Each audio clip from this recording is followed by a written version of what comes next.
Last year, a game called Happy Wars hit the Xbox 360. It is out now for the Xbox One, and this is a free-to-play enterprise. Did you have a good time, my friend? Jumping into this thing, I thought it was really cute. I was happy to jump into a combat game that looked so cute. But I also feel like cute can only get you so far, and there are a few elements missing here, like fun. Well, and being able to follow anything that's going on screen, right? Exactly. There's so much mayhem happening because it's 15 on 15 when you get into it. So you don't even really know if what you're doing is making an impact sometimes. Yeah. I just felt like I was flailing.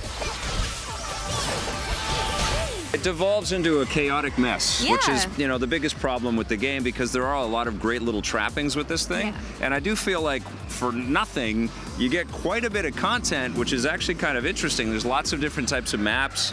You've got lava-type maps and snow-type maps. You've got castle siege-type environments where you're trying to bust through doors and knock down towers. You've got trampoline-type devices that will shoot your little character over, and then they'll land in things like spider webs. Very you can cute get up on things. turrets, which are actually kind of fun to, you know, mow down lots of different opponents. That's how I was racking up my experience points. Right, with all the added cheap way, elements, the cheap way, because there is obviously the pay-to-win element here. It's not as heavy as you would find in most freemium games. I'm not sure if the people paying are actually getting that much of an accelerant when they're playing against you. Yeah, they're just getting mostly cosmetic-type stuff. The way to sort of earn your way into anything that's going to be meaningful in this game is you got to grind like crazy, and you got to get your butt kicked because the matchmaking isn't that great. You're going to be up against people that have way better weapons and much more sort of experience than you, and they're just going to kill you incessantly.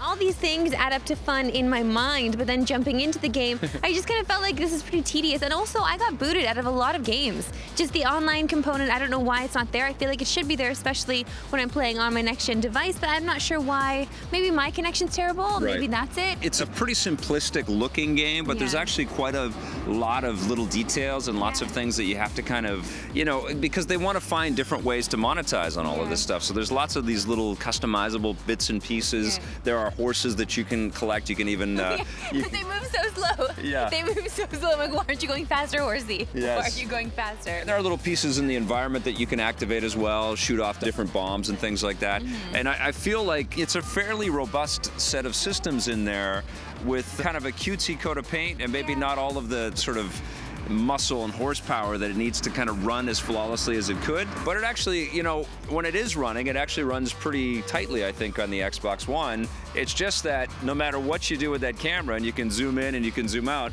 it doesn't work. Well, it ends up being like the Tasmanian devil fighting the Tasmanian devil. It's just...